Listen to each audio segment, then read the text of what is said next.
graça e a paz. Em nosso curso básico de vida cristã, livro 4, Cosmovisão 1, a palavra revelada. Capítulo 5, a revelação no Espírito. Na aula passada, no capítulo 4, funções do corpo, apresentamos os seguintes fatos. Quais são as atitudes que devemos ter em relação a cada parte do nosso ser? Segundo, quais as 3 faculdades que constituem o corpo do homem? Os 3 grupos básicos do instinto são. E hoje nós estaremos iniciando a revelação no Espírito, dando continuidade à palavra revelada, ok? Só que aprofundando um pouco mais. Amém, amados? Bom, o ponto central de todo o Novo Testamento é Cristo. Mas não apenas Cristo, mas Cristo é dentro de cada um de nós, vivendo em nosso espírito. O que tem valor realmente é conhecermos Cristo por revelação em nosso espírito. Se possuímos revelação de Cristo, espontaneamente todas as áreas de nossa vida serão afetadas e transformadas. Ok? Mas você pode questionar, e o que é revelação? Bom, revelação é o desvendamento daquilo que era anteriormente desconhecido, oculto, e que vem à tona, né? E que se torna conhecido por meios místicos. Talvez você possa questionar, o que são meios místicos? Bom, tais como as mensagens proporcionadas aos profetas, né? Em suas visões, em seus sonhos, comunicações auditíveis, intuição, pensamentos divinamente orientados, etc. Né? Então, amados, a revelação é simplesmente ver do ponto de vista de Deus. É vermos como Deus vê. Né? Observe o que Paulo fala aos Coríntios a respeito deste assunto. 1 Coríntios, no capítulo 1, versículo 1 e 12. Paulo, chamado pela vontade de Deus para ser apóstolo de Jesus Cristo, e o irmão Sóstenes, refiram-me ao fato de cada um de vós dizer, eu sou de Paulo, e eu de Apolo, e eu de Cefas, e eu de Cristo. 2 Coríntios, capítulo 3, verso 6. O qual nos habilitou para sermos ministros de uma nova aliança, não da letra, mas do Espírito, porque a letra mata, mas o Espírito vivifica. 2 Coríntios, capítulo 4, verso 6. Porque Deus, que disse, das trevas resplandecerá a luz, Ele mesmo resplandeceu em nosso coração, para iluminação de conhecimento da glória de Deus, na face de Cristo. Amém? Então, observe, irmãos. Nós estamos falando de revelação. A doutrina da revelação pode ser dividida em 2 partes, a geral e a especial. Podemos resumir a doutrina da revelação geral da seguinte forma.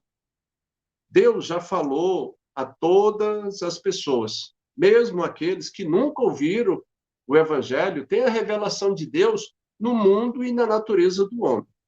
Essa revelação torna o homem indesculpável, tá?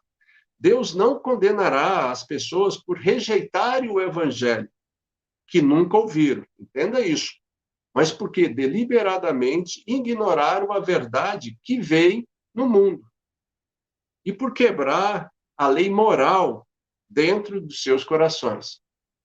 Então, em Romanos, no capítulo 1, versículo 20, diz, porque os atributos invisíveis de Deus, assim o seu eterno poder, como também a sua própria divindade, claramente se reconhece desde o princípio do mundo, sendo percebidos por meio das coisas que foram criadas. Tais homens são, por isso, indesculpáveis. Né?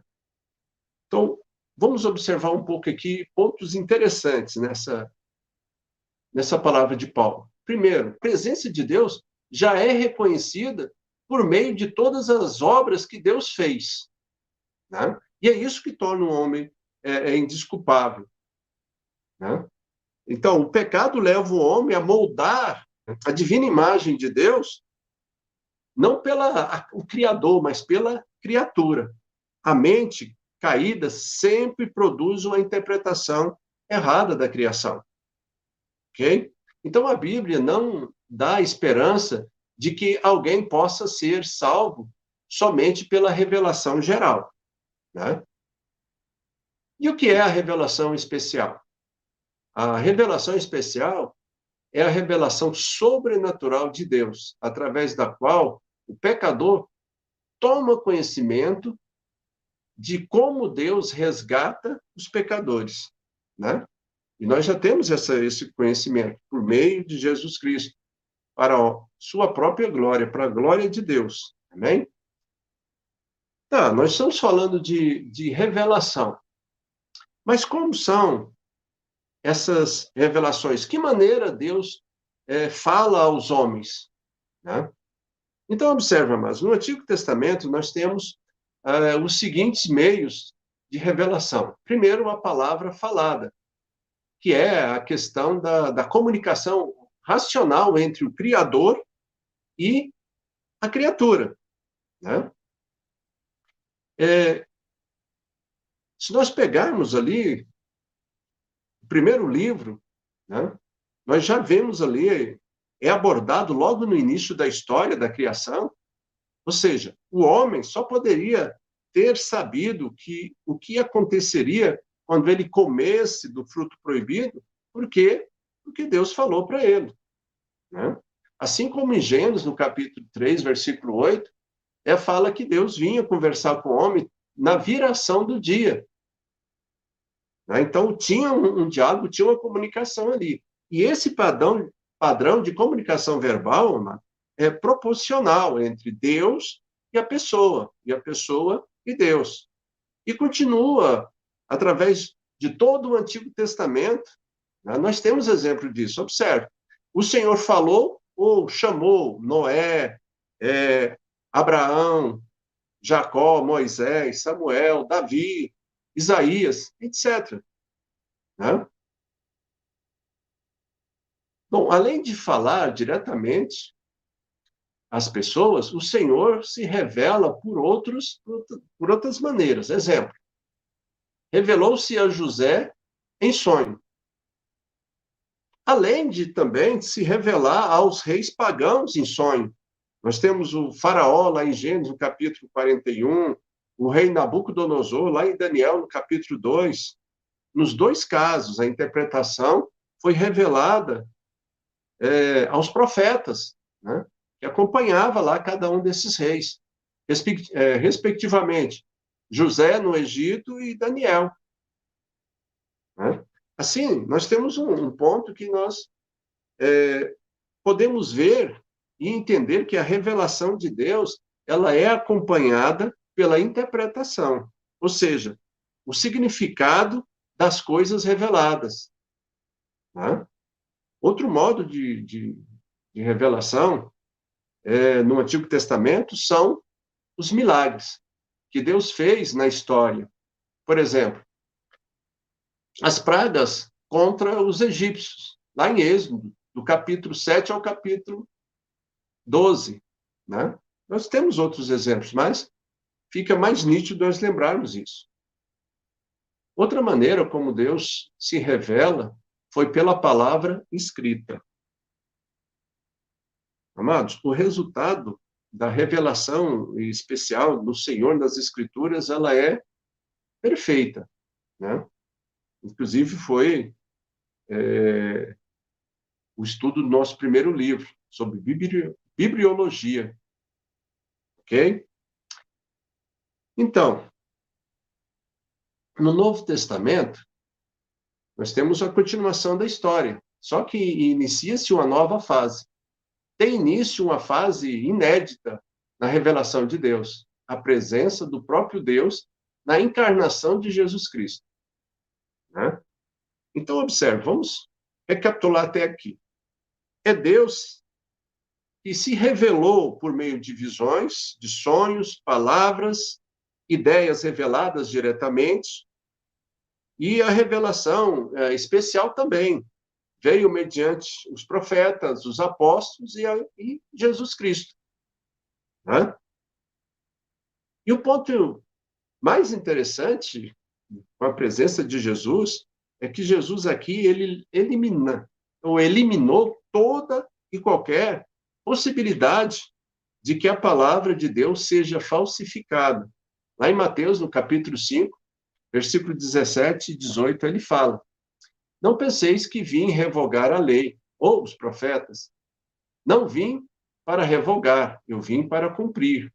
Porque em verdade vos digo que até os céus e a terra passem, até que os céus e a terra passem.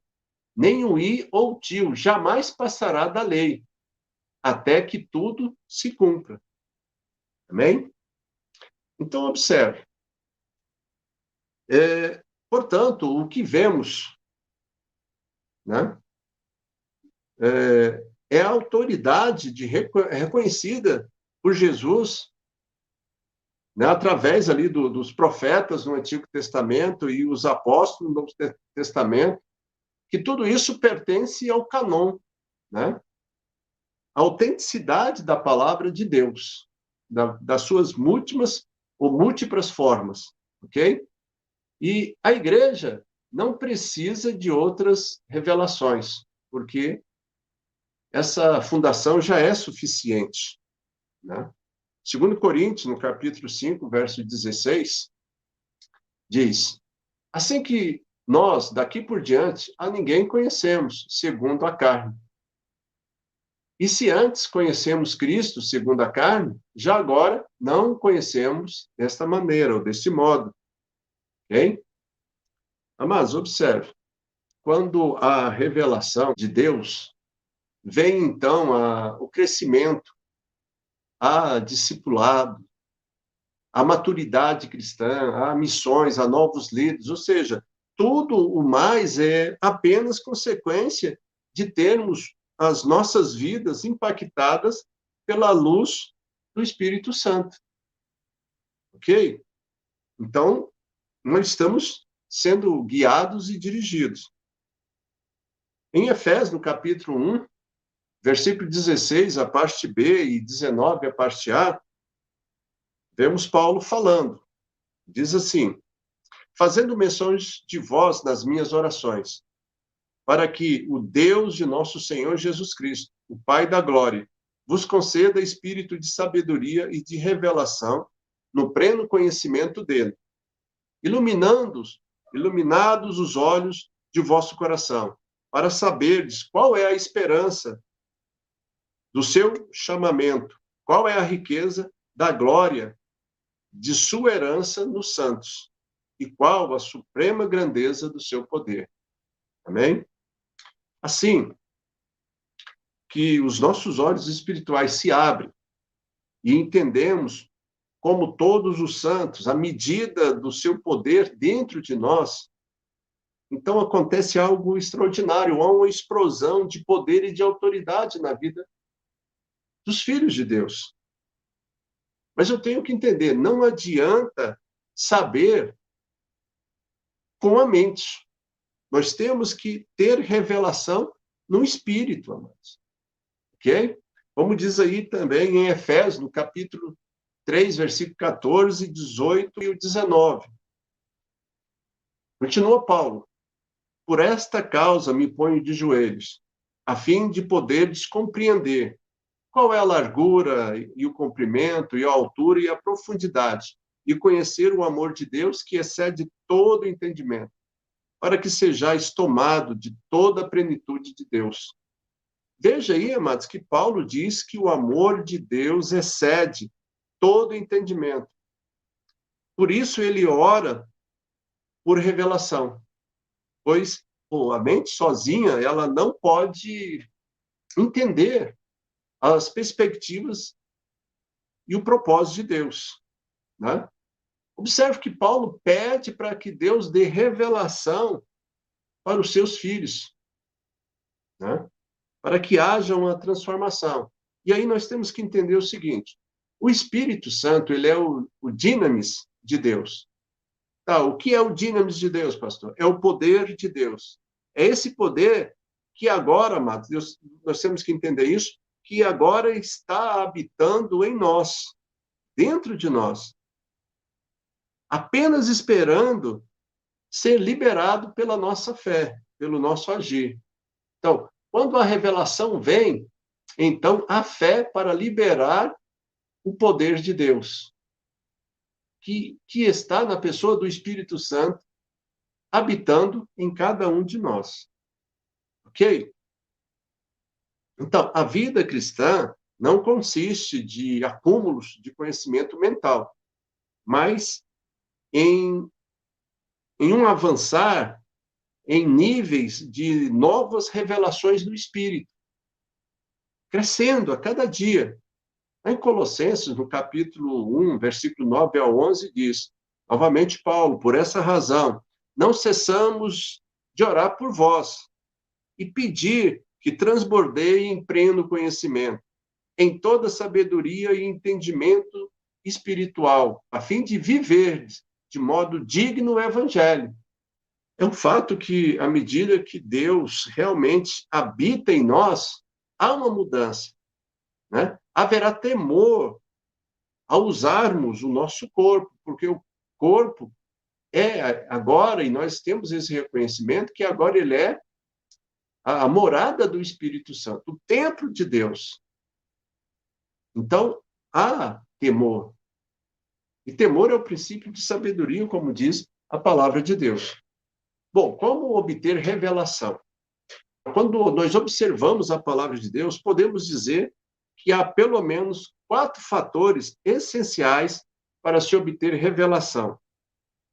Primeiro, conhecer a palavra de Deus. Eu não terei revelação alguma se a palavra de Deus estiver oculta para mim. Vamos entender isso melhor. Pois a revelação é tomar algo que estava oculto, nós já falamos isso, estava escondido, e trazer à tona, para que todos possam ver. Tá? Mas, para receber revelação, tem que haver conhecimento da palavra de Deus. Só o mero conhecimento mental da Bíblia não dá para produzir nada. Não é útil, pois não gera transformação, não gera mudança de ninguém. Né? Então, eu não posso simplesmente ler a palavra de Deus como um livro qualquer. Eu tenho que meditar nessa palavra. Eu tenho que verificar e questionar o que Deus está trazendo de novo para mim aqui, como eu posso usar isso na minha vida, né? Qual é o propósito de Deus com esta palavra para mim? Então, tem que haver um aprofundamento, né? Para que eu possa ter conhecimento, ok? Então, continuando ainda. E é um princípio que a palavra de Deus, lá em 1 Coríntios, no capítulo 15, versículo 46, deixa para cada um de nós. E talvez, eu não sei se você já prestou atenção nessa passagem, 1 Coríntios, capítulo 15, versículo 46. Fala assim, mas não é primeiro o espiritual, e sim o natural, depois o espiritual. Né? Entenda, amado, antes de termos conhecimento espiritual, precisamos de conhecimento natural. Antes de termos a revelação, precisamos encher a nossa mente com a palavra de Deus. Amém? Bom, vamos continuar. Depois, nós vamos aprofundando cada vez mais nessas questões. Segundo, ter olhos para ver. Né? Nesse livro, eu já fiz umas duas... Essa é a terceira vez que eu faço referência lá em 1 Coríntios, no capítulo 2, verso 14, que diz: o homem natural não aceita as coisas do Espírito de Deus, porque eles são loucura, e não podem entendê-las, porque elas se discernem espiritualmente. né? Se ainda não fomos regenerados, não temos condições de ter revelação da vontade de Deus, amado. Aquele que não nasceu de novo é cego para as coisas de Deus. Não pode ver e nem sentir o Espírito de Deus, né? Entenda esse ponto. Terceiro, o fator luz. A luz é a manifestação do Espírito Santo com o seu batismo, né? Então, observe, o crente que ainda não foi batizado no Espírito Santo, tá? Foi batizado nas águas, aceitou, foi batizado nas águas, é filho de Deus? É filho de Deus, mas vive como homem natural. Lembra lá do crente carnal? Né? Não discerne as coisas espirituais. Ele até pode louvar, mas não consegue adorar. Pode até conhecer a Bíblia, mas não tem revelação de Deus. A luz é o descortinar de fatos que estavam à vista, amados, mas não se conseguia ver ou entender. Ok? Quarto, olhos abertos. Na Bíblia, os olhos é o nosso coração. Então, ter os olhos fechados é ter o coração fechado para as coisas de Deus. Muitos de nós temos fechado o coração para aprender com certos irmãos, né? Porque achamos que eles não têm conhecimento para nos ensinar nada. Mas por isso mesmo Deus nos tem resistido e não possuímos a revelação do Senhor.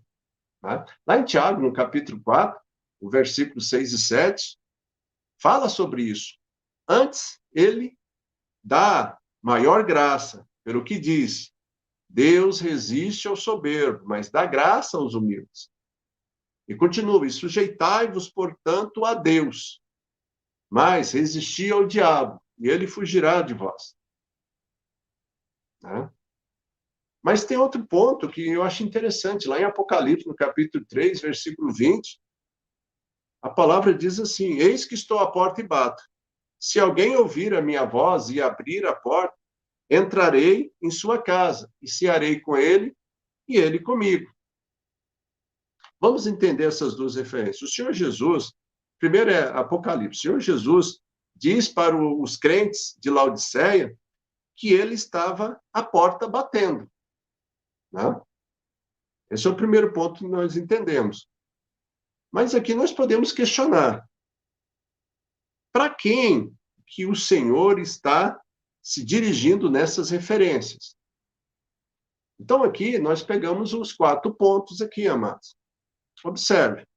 Não conhecemos a palavra de Deus, não temos olhos para ver, estamos na escuridão precisando de luz e os nossos olhos estão fechados. Para quem que você acha que essa palavra foi dita, essas duas referências que nós citamos? Serve para nossas igrejas nos tempos modernos, nos tempos atuais, em vários períodos também. Mas a palavra está mostrando o caminho que nós temos que andar, amados. Né? Nós temos que despertar para isso, ok? Características da revelação. Bom, vamos continuar aqui. Nós, no nosso aprendizado, que é constante, é dia a dia, porque nós já falamos em aulas anteriores, nós estamos num processo, né? Então, o nosso aprendizado, nós devemos avançar e sair do espaço da mente para podermos adentrar no plano espiritual. Né? Por quê? Porque nós temos algumas passagens que nos convidam para isso. Né? Por exemplo, Hebreus 4,16, que diz, entrai, pois, ousadamente diante do trono da graça. Continua, mas só que para nós entendermos. A palavra de Deus, amados, nos diz claramente sobre o que devemos ter revelação. Mas o problema da igreja é que ela se dispõe a conhecer muitas coisas que fogem do ponto central da palavra de Deus, que é Cristo Jesus. Nós vimos Isso no começo aqui desse estudo, né? Então, você pode perguntar, mas pastor, como discernir os sinais da revelação? Mas nós podemos dizer que existe 4 evidências, pois a revelação produz em nossa vida, né?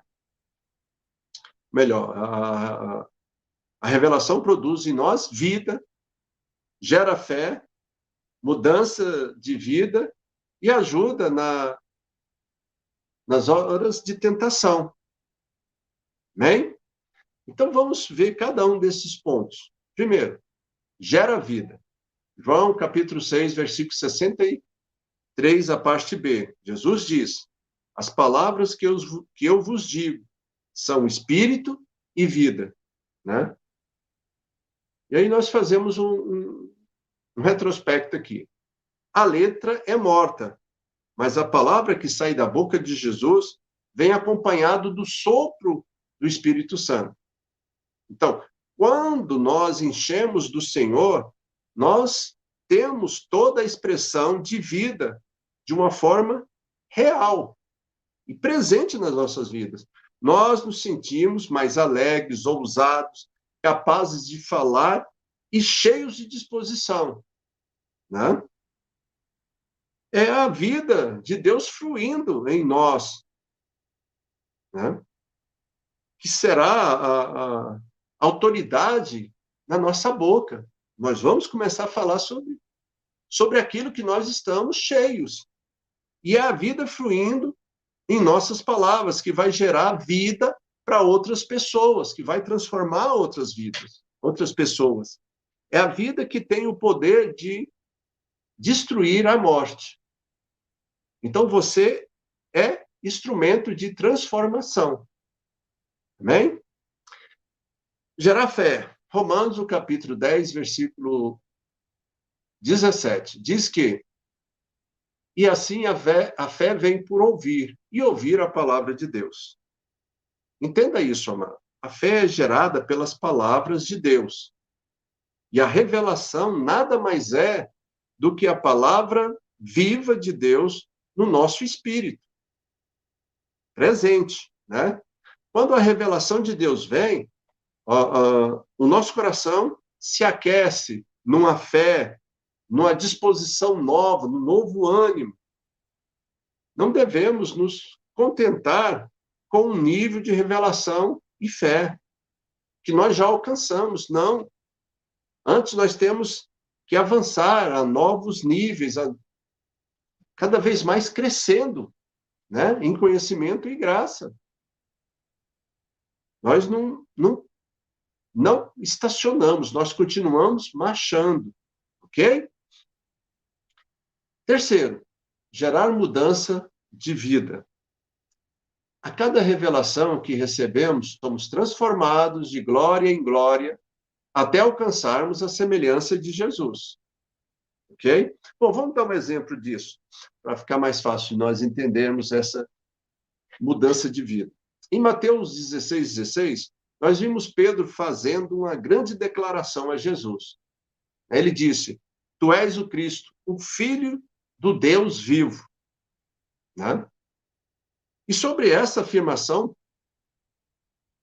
de Pedro, Jesus acrescentou no versículo 17: Bem-aventurado és, Simão Bar-Jonas, porque não foi carne e sangue que tu revelou, mas meu Pai que estás no céu.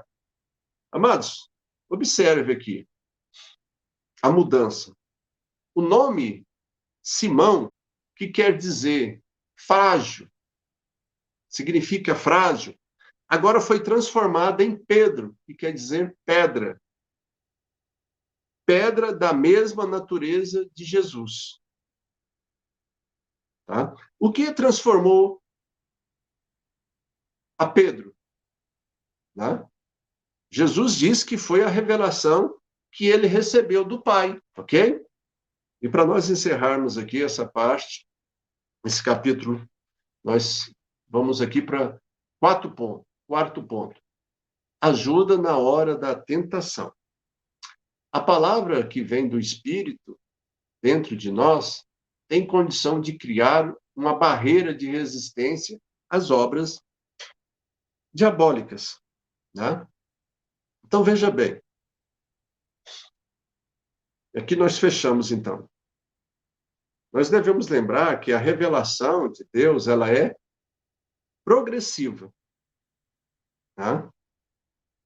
É como a luz da aurora, que vai brilhando mais e mais até ser dia,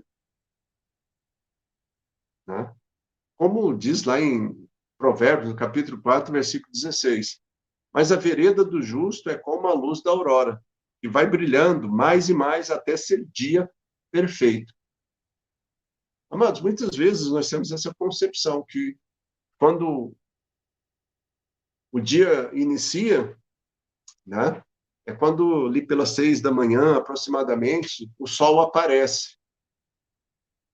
Não, mas a aurora não começa às 6 da manhã, nem às 15 para 6, ou mais na frente. Nós temos um período de escuridão total, né? Que seria a meia-noite, né? A noite é o ponto máximo da escuridão, meia-noite. Mas meia-noite já começa o raiar da aurora e vai cada vez mais até o surgimento do sol. Então entenda essa passagem, né? A nossa caminhada, a revelação, ela é progressiva, até que nós sejamos cheios da plenitude e da revelação de Deus nas nossas vidas. Amém? Que Deus nos abençoe, amados. Então, na próxima aula, capítulo 6, princípios para obter a revelação, obter revelação. Nós vamos responder algumas questões, entendermos e continuarmos aprofundando nesse assunto. Porque existe muitos servos do Senhor que não conseguem entender as coisas espirituais. O que significa, no grego, a palavra logos. Terceiro, porque o logos é o fundamento do rema. Para alcançar a revelação de Deus, quais são os princípios que devemos seguir? Amém? Então, amados, nós fechamos aqui mais um capítulo, né? E nós gostaríamos de continuar pedindo o apoio dos irmãos. Vamos divulgar, né, o canal, vamos usar essas ferramentas para nós evangelizarmos outras pessoas, nossos amigos, conhecidos, parentes, né? Porque nós temos uma comissão. O Senhor Jesus disse que era para nós irmos e pregar o evangelho a toda criatura, mano. E esse é o propósito desse curso básico, de nós termos conhecimento, de nós estudarmos juntos, de nós nos aprimorarmos, para nós ganharmos vidas, ganharmos almas para o Senhor e fazer o reino de Deus mais forte, né? E que nós possamos crescer juntos também. Ok? Porque ninguém aqui sabe o suficiente, nós estamos aprendendo, nós estamos nesse processo de crescimento e de amadurecimento, né? Como nós vimos ali. A revelação é progressiva e nosso conhecimento espiritual também é progressivo. Ok? Se você gostou, deixa aí o seu like, né? Se você tem alguma pergunta, não esqueça de deixar ali nos comentários. Divulgue o canal. Vamos juntos fazer a obra do Senhor. Que Deus abençoe os irmãos e até a próxima terça-feira. Em nome de Jesus.